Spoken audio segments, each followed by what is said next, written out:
E aí, tudo bem? Seja muito bem-vindo ao meu canal. Eu sou o Daniel Tenuta, também conhecido como Bispo Dani, e eu quero te apresentar um material muito bacana que eu produzi. Esta primeira parte eu apresentei na igreja que eu dirijo. É um estudo do apóstolo Paulo em 3 partes, e essa primeira parte eu tive que dividir em 4 episódios, porque é muito conteúdo. Muita informação histórica, é um panorama completo do apóstolo Paulo para colaborar com os teus estudos. Eu sei que você que está me assistindo tem curiosidade sobre quem foi o apóstolo Paulo, sobre as cartas que ele escreveu, as viagens missionárias, então eu vou te ajudar com todos esses episódios, essas 3 partes sobre o apóstolo Paulo. Mas antes quero te pedir, se você não é inscrito aqui no canal, já se inscreva. Curta o vídeo também para que o YouTube leve esta aula para mais pessoas e compartilhe. Tenho certeza que vai te ajudar muito e você compartilhando vai ajudar outras pessoas a entender o apóstolo Paulo e o quanto ele acrescentou ao Evangelho. Bom, esse primeiro episódio eu preparei aqui sobre o Império Romano, vou falar sobre mitologias e a influência grega. Muito importante para compreender o que o apóstolo enfrentou. Vamos lá? Hoje vai ter bastante história, então vai ser desafiador, mas eu imagino que vocês eram muito bons em história na escola. Vocês tiravam só 10, né? Sabiam de tudo em história. Sempre foram ótimos alunos, só nota azul. Já na próxima semana eu vou falar das características de Paulo.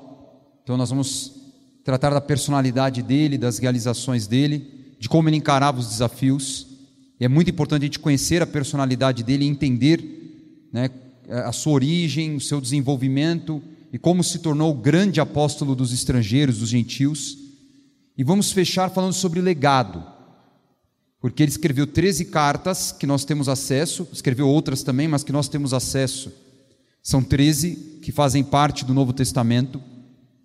E ele deixou um legado fantástico, de exemplo, de testemunho, de conhecimento, de revelações, de doutrina, de como nós temos que nos portar na igreja, como devemos nos relacionar uns com os outros. É claro que a gente tem que ter muita sabedoria, porque ele estava falando muito no contexto daquela época, algumas coisas, claro, caem em desuso, porque nós já estamos no século 21, porém, nós temos que entender com o discernimento do Espírito, porque a palavra de Deus ela não pode ser mudada. A palavra de Deus tem que ser entendida. A palavra de Deus, ela não é atualizada. A palavra de Deus, ela precisa ser revelada a você pelo Espírito Santo e ministrada com qualidade para que você compreenda. E eu vou me esforçar para fazer isso nesses dias. Perfeito? Então eu quero ler Atos 22, versículo 3, contextualizando. Esse é o momento que Paulo encerra a 3ª viagem missionária. E ele está na cidade de Jerusalém. Quando souberam que ele estava lá, sabe aquela coisa, já está preparada, a hora que esse cara aparecer, nós vamos pegá-lo, nós vamos julgá-lo, nós vamos matá-lo, assim como fizeram com Jesus Cristo, acusado de blasfêmia. Todo esse cenário já estava há muito tempo preparado para o apóstolo Paulo. Mas tudo isso eu quero lhe explicar, fazia parte do plano de Deus, e você precisa entender que lutas e até tentativas do diabo contra a tua vida fazem parte do plano de Deus para você vencer, se tornar mais experiente e ir aonde Deus determinou que você deve estar. Perfeito? Então nesse momento o apóstolo Paulo, ele consegue, diante de todos os religiosos importantes ali em Jerusalém, diante do povo, fazer a sua defesa, porque estava ali uma bagunça, ele estava até sendo agredido, e ele falou: eu tenho direito a me manifestar e a me defender. Então eu vou ler alguns trechos da sua defesa, que resumem tudo que eu vou ministrar hoje e aprofundar num contexto sociocultural do apóstolo Paulo. Ele diz assim: eu sou judeu, nascido em Tarso da Cilícia, mas criado nesta cidade, criado em Jerusalém. Fui instruído rigorosamente por Gamaliel, na lei de nossos antepassados, sendo tão zeloso por Deus quanto qualquer de vocês hoje. Persegui os seguidores deste caminho até a morte, prendendo tanto homens como mulheres e lançando-os na prisão, como podem testemunhar o sumo sacerdote e todo o sinédrio. O sinédrio era a cúpula religiosa mais importante dos judeus. Deles cheguei a obter cartas para seus irmãos em Damasco e fui até lá a fim de trazer essas pessoas a Jerusalém como prisioneiras para serem punidas. E o resto da história você sabe que ele se converteu no caminho de Damasco e tudo mais. Então, no momento em que Paulo estava sendo agredido, estava sendo já punido, ele se revela como cidadão romano. Então um comandante romano que estava ali disse: eu precisei pagar um elevado preço por minha cidadania romana. Respondeu Paulo: eu a tenho por direito de nascimento. Por que eu falei que isso aqui é um resumo? Porque aqui nós começamos a ver várias palavras que fazem parte da cultura da época do apóstolo Paulo, que se relacionam diretamente com ele e com o que ele enfrentava. Então sabemos que ele era judeu, que ele não era nascido da região de Israel, que naquela época era chamada de Palestina pelos romanos. Os romanos estavam com tanta raiva dos judeus, que eles colocaram o nome daquela região de um antigo inimigo dos israelitas, chamado Filistia, filisteus. A palavra Palestina vem de Filistine, que é uma alusão aos filisteus. Então imagine como os judeus ficaram felizes de chamar aquele território de Palestina. Paulo não nasceu nessa região. Paulo, ainda quando era chamado de Saulo, seu nome original, ele nasceu em Tarso. Depois eu vou mostrar um mapa para vocês. E a Cilícia ficava no sul da Turquia. Mas ele foi criado em Jerusalém, por Gamaliel, que era um dos mestres mais importantes daquela época. Estudiosos e escritores, historiadores da época de Jesus falam sobre Gamaliel. Ele era de uma linha, curiosamente, não tão agressiva do farisaísmo. Ele era da escola de Léo, então ele era um pouco mais liberal, mas Paulo era um fariseu, e a característica do fariseu era ser extremamente zeloso com a lei, extremamente radical. Porém, eles valorizavam tanto o rigor da lei, que eles se tornavam hipócritas. Eles pregavam, mas não viviam aquilo, ou forçavam as pessoas a praticarem, não por ter uma vida espiritual, mas apenas para preservar uma tradição religiosa.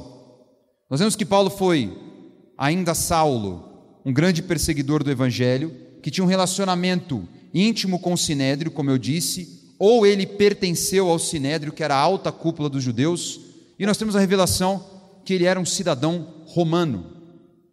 Isso foi muito valioso para Paulo. Vemos então que Paulo vinha de uma família também diferenciada.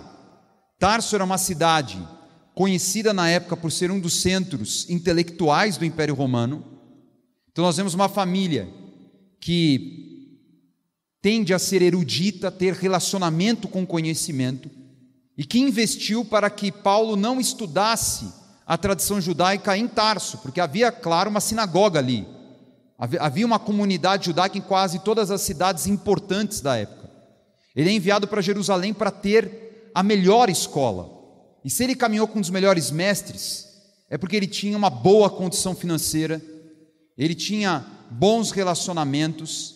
Nós estamos falando da aristocracia, nós estamos falando do top da religiosidade da época.